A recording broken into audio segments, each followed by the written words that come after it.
New tax regime బెనిఫిషియలా లేదా old tax regime బెనిఫిషియలా అనేది నేను 2 కేటగిరీస్లో చెప్పబోతున్నా. ఇది కేవలం నా సజెషన్ మాత్రమే. మీరు ఇంకా కొంచెం అనాలిసిస్ చేసుకొని మీకు ఏ ట్యాక్స్ రిజైమ్ కావాలో కూడా మీరు చూస్ చేసుకోవచ్చు. ఫస్ట్ కేటగిరీ వచ్చేటప్పటికి 20 to 30 years and above 50 years.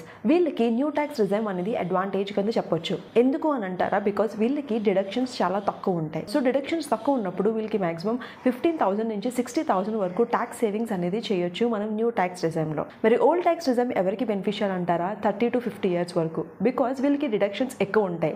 In the sense ఏటీసీలో 1,50,000 వరకు, సెక్షన్ 24లో హోమ్ లోన్ ఇంట్రెస్ట్ కింద 2 lakhs వరకు, అండ్ ఆల్సో ఎన్పిఎస్లో 50,000 వరకు, అండ్ సెక్షన్ 80Dలో health insurance premium for dependents కూడా వాళ్ళైతే క్లెయిమ్ చేసుకోవచ్చు. సో ఓవరాల్గా వీళ్ళకి చూసుకున్నట్టయితే టోటల్ డిడక్షన్స్ అనేది అప్ టు 4 lakhs వరకు ఉంటాయి. సో వీళ్ళకి డిడక్షన్స్ ఎక్కువ ఉండడం వల్ల ఐ వుడ్ సజెస్ట్ వాళ్ళకి ఓల్డ్ ట్యాక్స్ రిజైమ్ అనేది చాలా advantage. Making that as a point, నా ఒపీనియన్లో ఏంటంటే ఇఫ్ ఇన్ కేస్ మీ యొక్క టోటల్ డిడక్షన్స్ అనేది మోర్ దాన్ 2,50,000 ఉన్నప్పుడు మాత్రమే మీరు ఓల్డ్ ట్యాక్స్ రిజైమ్ అనేది చూస్ చేసుకోండి. మీ డిడక్షన్స్ అనేది లెస్ దాన్ 2,50,000 ఉన్నప్పుడు it is better you choose new tax regime and save your taxes. I hope this is helpful, and for more interesting content do follow Sia Deepti Tankala and also do subscribe my YouTube channel.